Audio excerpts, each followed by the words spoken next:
welcome to a day in the life of a high-ticket closer making $30,000 a month. See, the thing about living in a city like this is it's kind of a double-edged sword. Like, there's a lot of energy, obviously, because it's Miami, it's a big city, it's a fast city. But like right now, it's pretty fucking early and there's so much shit going on. There's people running to work, there's cars, there's buses, there's trains. And that, I'm not gonna lie, it does get old. So thinking about moving out of Miami, or at least moving out of Brickell, maybe going to Edgewater, Fort Lauderdale or something. Somewhere quieter. That's the part of living in Brickell that they don't tell you about though. And to be honest, I've been here for like a year, so it's kind of played its role, played its part. I don't think Brickell is somewhere that you're supposed to stay forever anyway. Also, I know I say this often, but caffeine and nicotine is an elite way to start your day. Only if you want to make disgusting amounts of money. Only if. Caffeine and nicotine is the best way to start the day. And the poor motherfuckers will say, oh, but that's unhealthy. So is being poor. Being poor is even more unhealthy. So pick your unhealthy. I don't smoke cigs every day, by the way. Maybe like once or twice a week. Zins are my go-to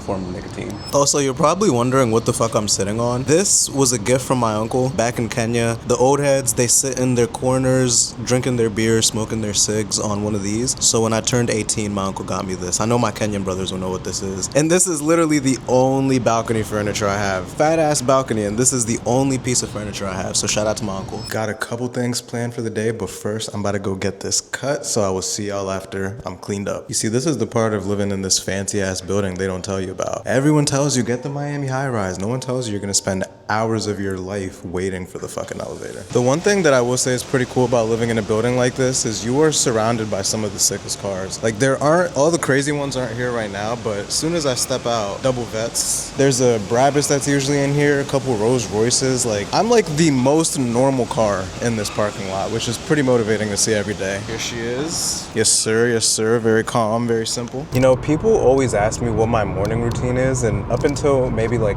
3 to 4 weeks ago, I would have told you I don't really have one. I just wake up and get to work. I've implemented a little bit of a morning routine now where I wake up, I meditate, I read for like 10 minutes, and then I make my breakfast, of course, and then I get to work. The reason I implemented it is because I found myself waking up pretty anxious and starting my day pretty anxiously, and this has been helping a lot. But I honestly don't think you need a crazy morning routine. Like that's my take on it, is I don't think the whole, like I don't have this crazy Ashton Hall routine that takes me 2 or 3 hours. I think if your morning routine takes you more than like 20 to 30 minutes to actually get your day started, an hour max, then this is just mental masturbation. You're just mentally jerking yourself off to make you feel good, because what you're really doing is you're avoiding the work. You're avoiding what really needs to get done by adding all these filler activities. You know, outside of the meditating and reading, I wake up, I make my coffee, I make my breakfast, I eat, I train, and then I get to work. Or I get to work first and then I train later, which is today's one of those days. But yeah, guys, you don't need a crazy morning routine. It's not real. And that's what I would say is the best part about this life that I've been, God willing, I've been able to build is, like, I make a great income, sure, and the money's good, but the fact that I get to control my own schedule, like for example, I don't take sales calls on Mondays and Tuesdays, and that's when I'm able to do most of my life stuff, like doctor's appointments, if I need to go buy anything, hit the store. I don't have to fight with all these fucking 9-to-5ers. That's my favorite part, is the freedom and being able to control your schedule. And the funny part is it's so possible. I remember looking, just visualizing my life being this way and almost not believing it was possible. And it's extremely possible. And when you live somewhere like Miami, you see it all the time, and almost everyone lives this type of life, which is honestly, even it puts more of a fire under your ass, because just because you're making good money, just because you're in shape, that doesn't really mean anything here, because everybody makes good money and everybody is in shape. That's the standard. That's just the beginning. Like, that's expected. If you let me move the quapat, I me go move from my international or local. I never see it be like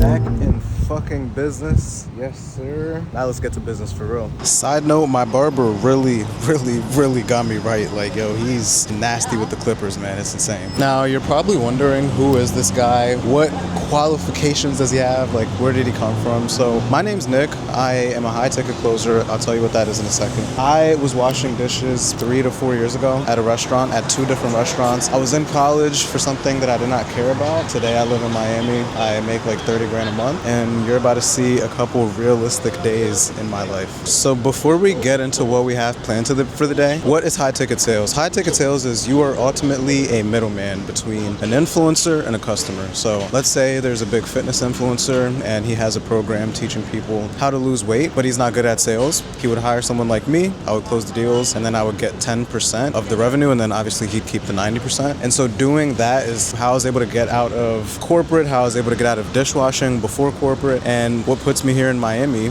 making 30 grand a month. So let's dive into, again, a realistic day in the life, or a couple days in the life. Today I have a couple things planned. I just got my hair cut. I have a couple one-on-ones with my team. I have 2 of those. I have 2 coaching calls with 2 different sales coaching clients. And then I have my big team meeting with everyone. And then I have like 5 sales calls. And after that, hit the gym a little bit, probably gonna get into some trouble. If there's one thing that you take away from this video and just overall from my life, it's freedom. Freedom to control my schedule. Freedom to wake up within reason whenever I want to. Freedom to control my income. And that is, for the most part, what high ticket sales is. Like, at the end of the day, it's still sales. It's still a job, but there's a lot more freedom that comes with it. And there's a lot more flexibility in your income. And so I'm excited for you guys to join me along the journey of one day or maybe even a couple days and seeing exactly what that freedom looks like and what a realistic day in the life entails.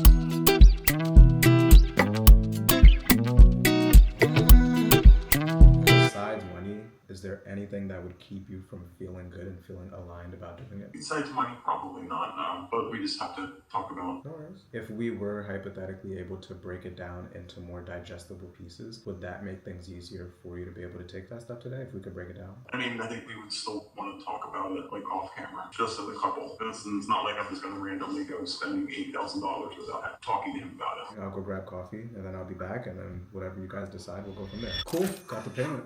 Got it. It is now gym time. As I'm walking to the gym, reflecting a little bit. I know I talked a little about my story earlier, but I used to wash dishes at 2 different restaurants. I used to do DoorDash. After that, I had a corporate career. And it's funny, it probably sounds a little schizophrenic, but when I was in that season of my life, I would be like envisioning myself making videos like this. I'd envision myself like being the guru or being the influencer. And it's crazy because now I'm taking steps towards actually doing that and being that, which is a clear testament and a clear sign that it always starts up here. Because again, I was seeing myself as who I am today before I was who I am today. So whoever's listening, if you're watching something like this and your mind is instantly going to this isn't real, or this is a scam, or this guy's full of shit, without any real evidence to think that, and not just this video, videos like this in general, think about where that's coming from. Think about where you adapted that belief. Because I had to consciously turn that belief around, that this type of shit was real, and I had to believe it to be real before it was. And the first part of me believing that it was real was seeing myself as that guy. Another good question I get asked pretty often is, how do you stay motivated when things get challenging? And right now, at least in the season that I'm in now, I'm doing well for myself and I'm able to provide pretty well for myself, but I have not yet retired my parents and I haven't fully taken off all the financial responsibility that they have. So when shit gets rough, when I find myself thinking about throwing the towel, I remember that. And I remember how hard my parents are still working, and there is no fucking throwing the towel as a result of it. So I think the best answer to this is having something bigger than yourself, and my parents are bigger than me. My parents came here when I was 2 years old, working at gas stations for like $5 an hour. They became healthcare providers, and now they work fairly hard. And that's what keeps me going, is not seeing them continue working as hard as they are and being able to kind of alleviate that off of them. The biggest habit that's led to my success so far is consistency. Consistency in the gym, consistency in business, consistency in the development of my sales ability. And it goes back to what I said earlier about non-negotiables. Like, regardless, every single week, 4 days are getting in the gym. I'm reviewing my calls every week, no matter what, closed or not closed. And these are habits that I've been following for years and I haven't stopped. So I think the question to ask yourself when it comes to consistency is, what's one thing I can say I've been doing for the last 1 year, every single week, without fail? And if there isn't anything that comes to mind that you've done every single day or every single week without fail for the last year, then you probably have a problem with consistency. And again, some of the most successful people I know have at least 1 or 2 things that are non-negotiable, consistent each and every week. And that's been the thing that's been needle mover for me. And it started in the gym. Like before I had any money, any success, the gym was the first place that the consistency began. And that same trait followed me into sales. It followed me into business. So in one sentence, start getting your ass in the gym, start training consistently, and I promise you that's gonna follow you into the other areas of life that you wanna grow as well. Okay, I got another one here. What mindset shift has been had the biggest impact on your journey? As cliche as it sounds, literally just believing that I am in full control of all the outcomes in my life. And the reason this has been the biggest one is I grew up in a pretty liberal household. My parents pretty democratic. I mean, believe what you want, but that way of thinking is very much so believing that everyone's out to get you, that the world's out to get you, the white man's out to get you, and the world is a very unfair place. And as a result, when you believe these kinds of things, it takes away your power. What I mean by power is that it takes away your ability. If you're not in control of you getting there, then you're obviously not going to be in control of getting out of it. So once I started reading things like Rich Dad Poor Dad, Think and Grow Rich, it allowed me to see that I'm actually in full control of the outcomes that I get. And once I started believing that, my actions started to align it with it. What is a big mistake that I made early on? Hanging out with the wrong people. And I don't mean that I was hanging out with people who were fucking out committing a bunch of crimes and shit, but by the wrong people. I have childhood friends back home in Delaware that I could very clearly tell were not like-minded, not just like-minded, but just weren't as driven as me, and were not taking their lives as serious as I was. And I spent a lot of time hanging out with them. And the main reason is to not be lonely. The pump is definitely pumping, in case you were wondering. Solid, quick and easy chest day. Got a little more work to finish. See you on the other side. Here's a different angle of the pump, in case y'all wanted to see that, in case you were wondering. Just finished a sick chest workout, as you can see. Have a good one, bro.